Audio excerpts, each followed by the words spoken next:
Namun jangan salah, tidak setiap binatang boleh untuk dipelihara. Ada beberapa binatang yang tidak boleh, bahkan haram untuk dipelihara.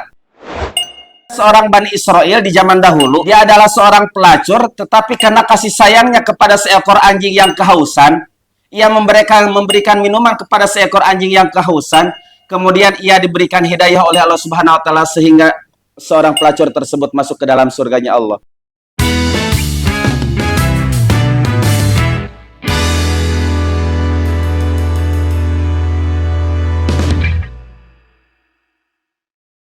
Assalamualaikum warahmatullahi wabarakatuh.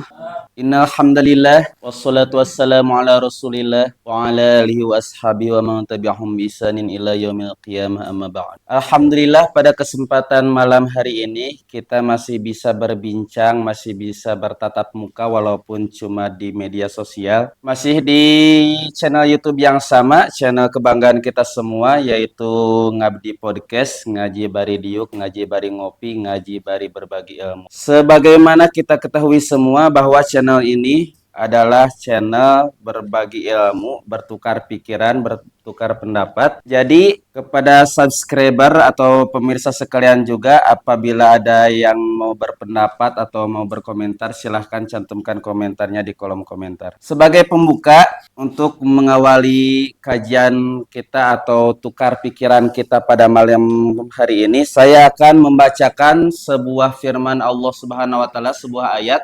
Di dalam Al-Quran, Allah Subhanahu wa ta'ala pernah berfirman, A'udzubillahi minasyaitonirrajim, Bismillahirrahmanirrahim, Wa ma arsalnaka illa rahmatan lil alamin. Di ayat tersebut, sebagaimana kita ketahui di kajian-kajian sebelumnya, bahwa Allah Subhanahu wa ta'ala mengutus Nabi Muhammad SAW ke muka bumi ini, yaitu untuk menjadi rahmat bagi seluruh alam. Jadi tugasnya Nabi, atau salah satu tugas Nabi itu adalah memberikan rahmat atau kasih sayang, bukan hanya kepada manusia, bukan hanya kepada umat Islam, tapi kepada seluruh alam, baik itu alam manusia, alam jin, alam malakut, alam hewan, alam tumbuh-tumbuhan, ataupun bukan cuma kepada umat Islam saja, tetapi kepada semua agama, semua umat. Jadi Nabi diutus oleh Allah Subhanahu wa taala ke muka bumi ini adalah dalam tujuan menyebarkan kasih sayangnya kepada seluruh alam. Kita selaku umat Nabi Muhammad SAW, kita pun patut atau harus memiliki rasa kasih sayang, harus memiliki rasa rahmat kepada semua. Kita juga selaku umat Nabi Muhammad SAW, kita juga bertugas atau mempunyai andil untuk memberikan rahmat kepada seluruh umat manusia atau seluruh alam, sebagaimana yang dilakukan oleh Nabi Muhammad SAW. Karena sebagaimana kita ketahui bahwa Nabi Muhammad SAW adalah suri tauladan kita, adalah contoh yang baik untuk kita tiru. Allah Subhanahu wa taala juga berfirman di dalam Al-Qur'an, A'udzubillahi minasyaitonirrajim, laqad kana lakum fi Rasulillahi uswatun hasanah. Jadi di dalam diri Nabi Muhammad SAW itu terdapat suri tauladan yang baik yang harus dicontoh oleh umat-umatnya, termasuk kita. Kita ini adalah umatnya Nabi Muhammad SAW yang harus mencontoh apa yang dilakukan oleh Nabi Muhammad. Salah satunya yaitu Nabi Muhammad itu diutus untuk menjadi rahmatan lil alamin, untuk menyebarkan kasih sayang kepada seluruh alam. Kita pun demikian. Kita selaku umat Nabi Muhammad pun harus mempunyai rahmat atau harus mempunyai kasih sayang kepada seluruh alam. Salah satunya kita perkecil ruang lingkupnya. Kita harus memiliki rasa kasih sayang kepada bangsa hewan atau kepada binatang. Karena kita ditugaskan untuk mempunyai rasa kasih sayang, Nabi Muhammad pun bersabda di dalam salah satu hadisnya, Ar-Rahimuna yarhamuhumur Rahman, irhamu man fil ardi yarhamkum man fis sama. Orang-orang yang mempunyai rasa kasih sayang akan dikasih sayangi oleh Allah Subhanahu wa taala. Maka irhamu man fil ardi yarhamkum man fis sama. Kasihanilah oleh kalian semua orang atau semua makhluk yang ada di alam dunia, maka makhluk-makhluk yang ada di langit sana pun akan menyayangi kita. Begitu barangkali.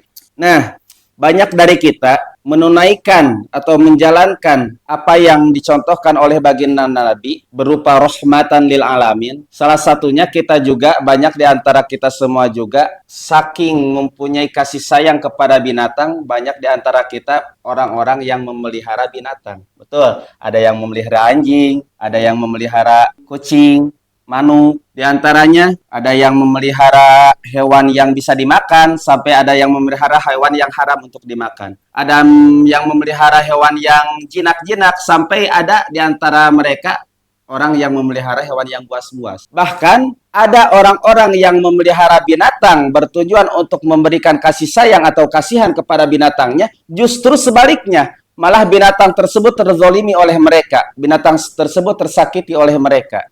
Nabi mencontohkan tentang kasih sayang kepada binatang. Nabi Muhammad adalah orang yang paling kasih sayang terhadap binatang. Sebagaimana kita ketahui, Nabi Muhammad adalah Nabi yang diberikan mujizat mengerti semua bahasa termasuk bahasa binatang. Suatu ketika Nabi Muhammad berkunjung kepada para sahabatnya, Nabi Muhammad melihat seekor unta yang sangat kurus. Kemudian unta itu mengadu kepada Nabi Muhammad SAW. Kata unta tersebut sambil menangis kepada Nabi Muhammad, "Wahai Rasulullah, kasihanilah aku terzolimi oleh orang yang memelihara aku."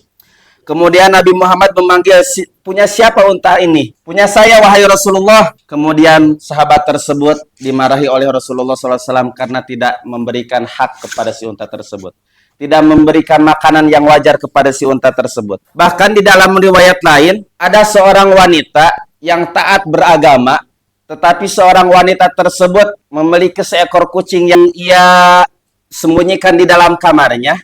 Ia tidak memberikan makanan kepada si kucing tersebut, dan ia tidak melepaskan kucing tersebut untuk mencari makanannya sendiri. Kata Nabi, si wanita tersebut masuk neraka gara-gara ia tidak memberikan nafkah kepada si kucing yang ia pelihara. Sebaliknya, ada seorang Bani Israel di zaman dahulu. Dia adalah seorang pelacur, tetapi karena kasih sayangnya kepada seekor anjing yang kehausan, ia memberikan minuman kepada seekor anjing yang kehausan. Kemudian ia diberikan hidayah oleh Allah Subhanahu wa taala sehingga seorang pelacur tersebut masuk ke dalam surganya Allah. Di sini dapat diketahui bahwa pentingnya berbelas kasihan bukan hanya kepada manusia, bahkan kepada binatang sekalipun kita itu harus memiliki rasa rahmat kepada binatang. Alhamdulillah, di Indonesia ini banyak orang-orang yang senang atau hobi untuk memelihara binatang. Namun jangan salah, tidak setiap binatang boleh untuk dipelihara. Ada beberapa binatang yang tidak boleh, bahkan haram untuk dipelihara. Karena kita ingin mencontoh akhlak Nabi Muhammad SAW tentang menyayangi binatang, kita pelihara binatang tanpa kita mengetahui apakah binatang tersebut boleh dipelihara atau tidak. Jadi, apa saja binatang yang tidak boleh dipelihara dan apa saja binatang yang boleh dipelihara. Salah satu binatang yang bahkan dianjurkan untuk dipelihara itu adalah binatang-binatang ternak yang dapat disembelih dan dapat dimakan dagingnya. Seperti domba, kerbau, sapi, itu dianjurkan untuk dipelihara. Tetapi ada binatang yang haram untuk dipelihara. Bahkan Nabi menganjurkan untuk membunuh binatang tersebut. Bukan karena Nabi benci binatang tersebut, bukan karena Nabi tidak mempunyai rahmat terhadap binatang tersebut, tetapi di sini ada koridor prioritas. Mana prioritas yang paling penting, apakah menyayangi binatang tersebut atau menyayangi orang dari binatang tersebut, dari kejahatan binatang tersebut. Salah satu binatang yang boleh untuk dibunuh adalah diantaranya ada 5 binatang atau 7.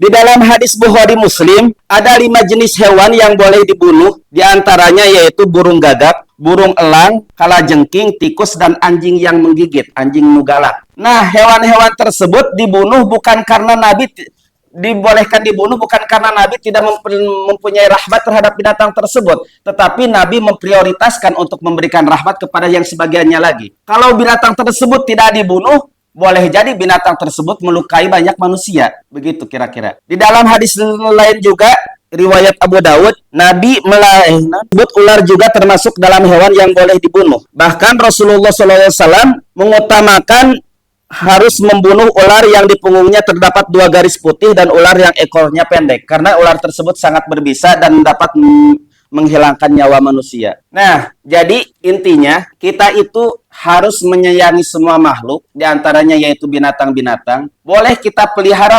binatang-binatang tersebut untuk menandakan rasa kasih sayang kita kepada binatang-binatang tersebut, tetapi kita juga harus tahu binatang-binatang apa saja yang tidak boleh untuk dipelihara. Bahkan banyak orang yang ingin memelihara binatang dengan tujuan menyayangi binatang tersebut tetapi malah menyakitinya. Contohnya, banyak orang-orang yang memelihara ayam tetapi malah mengadukannya.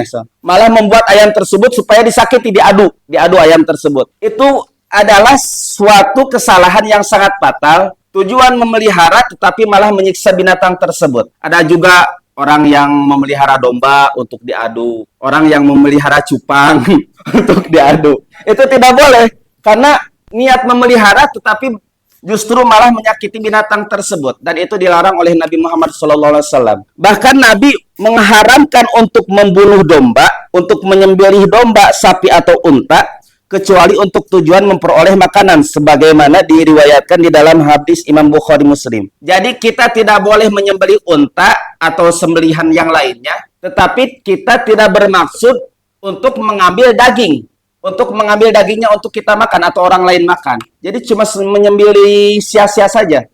Itu tidak diperbolehkan oleh Nabi Muhammad SAW. Jadi intinya kita harus menyayangi binatang, tetapi kita juga harus tahu ilmunya. Jangan sampai kita berniat baik, tetapi malah berdampak buruk terhadap kita atau terhadap binatang yang kita mau sayangi. Mungkin ada pertanyaan dari netizen. Silakan. Saya mau bertanya, Iya, silakan. Pak Ustadz, kan ada hewan-hewan yang dari namanya aja juga gitu kan udah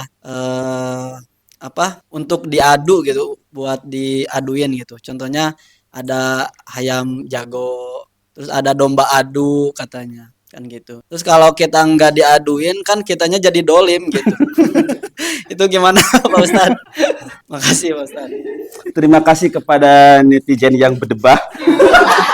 Tadi ditanyakan apakah kalau kita tidak mengadu domba adu, ayam adu, atau cupang adu itu zolim? Karena namanya juga sudah adu, ada adunya gitu. Jadi, nama tersebut dikaitkan bukan dari sananya, tetapi baru-baru gitu penamaan terhadap binatang tersebut ada domba adu, ayam adu. Maksudnya, manfaat atau kegunaan hewan tersebut tujuan utamanya bukan untuk diadu, tetapi karena hewan tersebut memiliki potensi untuk diadu, karena hewan tersebut kalau lihat jantan yang lain suka diadu. Nah, banyak manusia-manusia nyeleneh yang memanfaatkan hal tersebut untuk mendapatkan keuntungan dari sana. Ayam itu, tujuan utamanya itu dipelihara, diternak, dan untuk disembelih dimakan. Tetapi karena ayam tersebut ketika melihat ayam jago yang lain, dia selalu emosi, selalu brutal, atau bahkan selalu bertengkar. Nah, banyak manusia-manusia yang memanfaatkan hal tersebut untuk tujuan kepentingan mereka sendiri. Apakah itu untuk kesenangannya, atau untuk meraup keuntungan dari situ. Jadi tujuan utamanya itu bukan untuk diadu. Itu justru mencelakai hewan tersebut, itu justru menyakiti hewan tersebut. Bahkan di dalam hadis yang lain, kelak di akhirat nanti, banyak orang-orang karena istilahnya itu hewan itu tidak dihisab di akhirat sana ya. Jadi banyak manusia yang dibalas karena perbuatan yang mencelakai hewan peliharanya. Jadi kalau di dunianya suka mengadu ayam, nanti oleh ayamnya di akhiratnya suka diadu lagi gitu. Orang yang suka mengadu domba nanti di akhiratnya diadu lagi sama si dombanya itu. Jadi diadukan jeung manusia yang lainnya yang mengadunya lagi. Nah gitu. Jadi manfaat utamanya atau tujuan utama hewan-hewan yang suka diadu itu bukan untuk diadu, tetapi untuk mencari keuntungan terhadap hewan-hewan tersebut. Banyak manusia yang menyeleneh, yang menggunakan momen tersebut untuk meraup keuntungan dari sana. Begitu kira-kira. Dapat dipahami, Mang Anaan? Apakah itu dalilnya dalil cocokologi apa emang dalilnya emang dalil yang mana? Yang tadi bahwa hewan itu emang karena punya potensi buat bertarung lah gitu. Jadi diadukan gitu tah. Apakah itu dalil cocokologi Mang De? Apa emang aya dalil naklina lah gitu? Terima kasih untuk pertanyaannya Bang Farhan. Untuk dalil tersebut, di dalam Al-Quran, Surat An-Nahl ayat 16 dikatakan yang artinya dan dia telah menciptakan binatang-binatang ternak untukmu. Padanya ada bulu yang menghangatkan dan berbagai manfaat lainnya yang dan sebagiannya dapat kamu makan. Di dalam hadis tersebut mungkin salah satunya binatang yang dimaksud yang dapat menghangatkan mungkin bulu domba, bulu wol, atau sebagiannya dapat kamu makan, mungkin ayam, domba, sapi, dan banyak ayat-ayat yang lain yang mengatakan di dalam ayat tersebut bahwa banyak hewan-hewan yang dapat kamu makan. Jadi tidak ada dalilnya hewan-hewan yang dapat kamu aduk. Ya. Jadi orang yang mengadu hewan tersebut itu adalah menggunakan atau menjadikan hewan tersebut di luar fungsi yang telah ditetapkan oleh Allah. Tadinya harus dimakan, malah diadukan. Begitu mungkin. Terima kasih. Mungkin sekian dari saya. Mudah-mudahan ada manfaatnya. Kebenarannya itu mutlak dari Allah dan kesalahannya itu mutlak dari kebodohan saya pribadi. Wabillahi taufiq wal hidayah. Wassalamualaikum warahmatullahi wabarakatuh.